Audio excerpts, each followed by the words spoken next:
Le procureur de la République de Nantes a confirmé ce mardi dans un communiqué que l'ADN des restes humains découverts à Pont-de-Buis autour de la maison du Bercaouissin appartenait bien aux 4 membres de la famille Troidec. Jusqu'à présent, aucune trace ADN de la fille, Charlotte, n'avait été découverte, que ce soit au domicile des Troidec à Orvaux ou bien dans la voiture de son frère qui aurait servi à transporter les corps.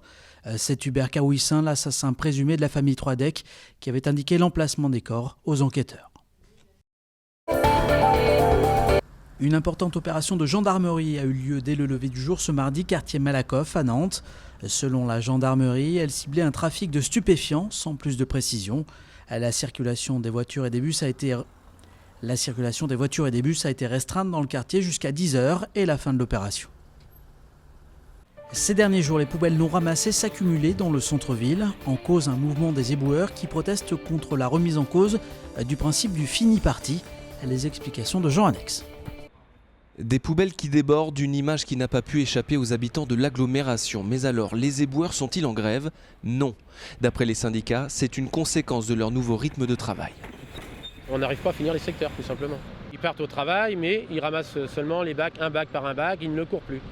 Donc forcément, ça allonge le temps de travail. Ces nouvelles consignes préconisées par l'inspection du travail ralentiraient donc les tournées. En tout cas, elles provoquent un mouvement d'humeur chez les éboueurs, dixit la CGT. Nantes Métropole travaillait depuis 2012 sur ces propositions. Pour sa vice-présidente, Michel Gressus, il en va de la santé des conducteurs et des rippers. Ne pas faire de marche arrière. Ne pas faire du bilatéral. Alors là, le jargon, c'est tout simplement traverser la rue pour aller chercher le bac sur le trottoir d'en face, puisqu'il y a une dangerosité évidente. Autre mesure annoncée, sans doute la plus importante, la fin du fini parti au 1er octobre prochain. Et sur ce point, c'est le consensus. Le fini parti met en danger et peut potentiellement mettre en danger la santé des agents qui le pratiquent. Nous sommes l'une des dernières villes du Grand Ouest à décider de mettre fin au fini parti. Donc il était grand temps là maintenant d'en prendre la mesure. Le fini parti, nous on a bien acté que c'était terminé, que la direction voulait faire une réorganisation dans ce sens. Mais un autre sujet inquiète les syndicats, la réorganisation des effectifs à la rentrée prochaine. Et cette fois, ils seront en grève. Un préavis a été déposé pour lundi prochain, le 27 mars. Une centaine de postiers étaient en grève ce mardi. Ils se sont rassemblés devant la poste centrale, place Bretagne à Nantes. Ils dénoncent la dégradation de leurs conditions de travail. On veut que les bureaux de poste ne ferment pas comme on nous l'annonce. On veut que dans chaque commune, chaque quartier, la population puisse bénéficier d'un bureau de poste ouvert pour ses opérations courrier, colis, bancaires. Pour nous, un bureau de poste ouvert, c'est le lien social indispensable que doit conserver l'État avec la population. De même, les agents de la Poste, les facteurs-factrices que tout le monde connaît, ils sont en proie à un malaise social par un sous-effectif énorme. La Poste ne remplace pas 7000 emplois par an, ce qui a des conséquences sur les conditions de travail des collègues de la Poste et qui a donc des conséquences sur les conditions de travail de la desserte du courrier et des colis pour la population. La coopérative des Salines de Guérande vient de lancer une gamme de produits cosmétiques utilisant des matières premières issues des marais salants. Explication avec Benoît Balti. Donc voici ce que l'on récolte en ce moment dans les marais salants. C'est ce qu'on appelle, nous les paludiers appellent ça le limu. C'est une algue verte entéromorphe et qui est très riche en antioxydants. Du limu pour ses propriétés antioxydantes, mais aussi de la salicorne riche en vitamines ou encore des microalgues aux vertus hydratantes. Et si les marais salants de Guérande étaient un réservoir de produits de beauté. Des ressources dans le marais, il y en a plein et c'est vrai qu'il y a quelques années de ça, il y avait des scientifiques qui avaient travaillé là-dessus et qui prenaient les richesses des algues, des micro-organismes qu'il y avait dans le sel, dans les eaux et sur les talus et du coup on s'est un peu posé la question de savoir si on pouvait valoriser ces produits. Alors pour valoriser cette richesse naturelle, la coopérative Les Salines de Guérande s'est associée à un laboratoire. Après 4 ans de réflexion et 300 000 € d'investissement, la gamme cosmétique Guérande a vu le jour en octobre dernier. Chaque produit contient jusqu'à 5% de principes actifs extraits des marais et la gamme propose déjà un socle classique de soins quotidiens. On a un positionnement prix qui est moyen haut de gamme. Sur une gamme qui est en produits biologiques certifiés par EcoCert. Les cosmétiques Guérande sont distribués dans 200 magasins dans tout le Grand Ouest. La société souhaite développer la marque en France et à l'étranger avec pour objectif un chiffre d'affaires d'1 million d'euros d'ici 2018. C'est le printemps depuis hier et les habitants de la métropole sont invités à en profiter pour fleurir leur ville grâce à des graines distribuées dans les mairies. Hier, les enfants de l'école Freinet à Bouguenais ont montré l'exemple. Jean Annex. Pour cette sortie, Catel, Quentin et leurs camarades n'ont que quelques mètres à faire. Direction le mur grillagé de l'école.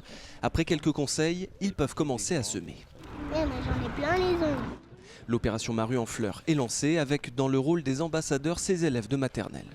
Les enfants sont un vecteur de communication important puisque à partir du moment où ils font quelque chose, c'est eux qui relayent l'information aussi auprès de leurs parents. Ici, dans quelques semaines, des soucis, adonites d'été et autres centaures sortiront de terre. Des fleurs que chaque habitant est invité à planter sur l'espace public. C'est aussi essayer d'inciter les gens à fleurir leurs pieds de mur puisque la métropole ne les entretient plus.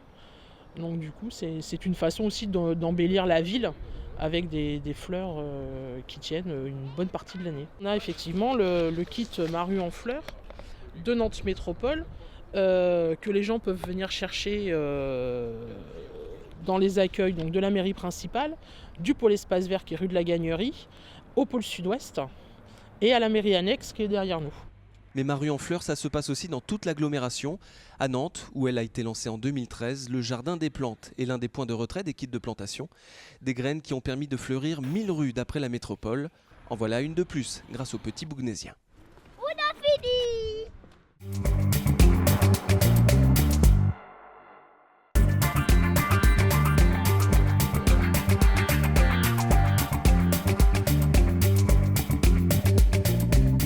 On va de collège en collège afin de parler des métiers de l'artisanat et de sensibiliser les jeunes donc entre la 5e et la 3e aux métiers de l'artisanat et aux différents univers. Alors ici, ce qu'on propose, il y a le mécanique et transport, gourmandise, nature et sport, mode et beauté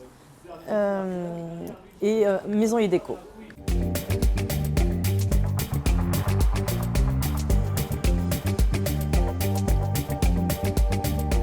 À 3 phases. Il y en a une première, on les sensibilise à l'artisanat en leur posant des petites questions. Il y en a 12 exactement.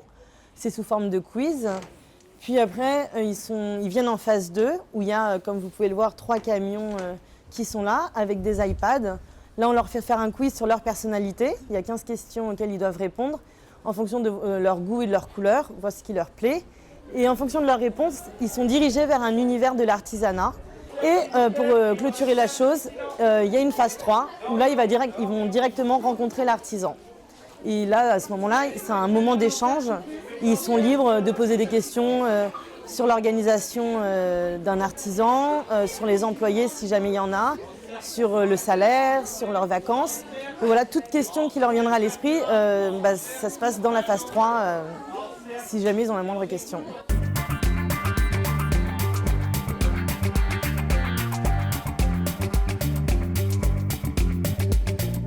Nous, on n'a pas le but de recruter des élèves. Notre vrai but et notre vrai objectif, et en général, chaque jour, c'est ce qui se passe, c'est vraiment de les sensibiliser au maximum. Nous, à la fin de la journée, on ne veut pas qu'ils nous disent « ça y est, j'ai choisi mon métier, je veux devenir artisan », tant mieux si c'est le cas. Mais notre but, voilà, c'est qu'ils découvrent des choses qu'ils ne connaissaient pas le matin lorsqu'ils se sont levés. Et c'est finalement, la plupart des élèves pensent qu'ils connaissent tout, ce qui n'est absolument pas le cas. Même nous, encore, on a découvert plein de métiers d'artisanat. Mais nous, voilà, notre objectif premier, c'est qu'ils découvrent des nouveaux métiers dans le domaine de l'artisanat.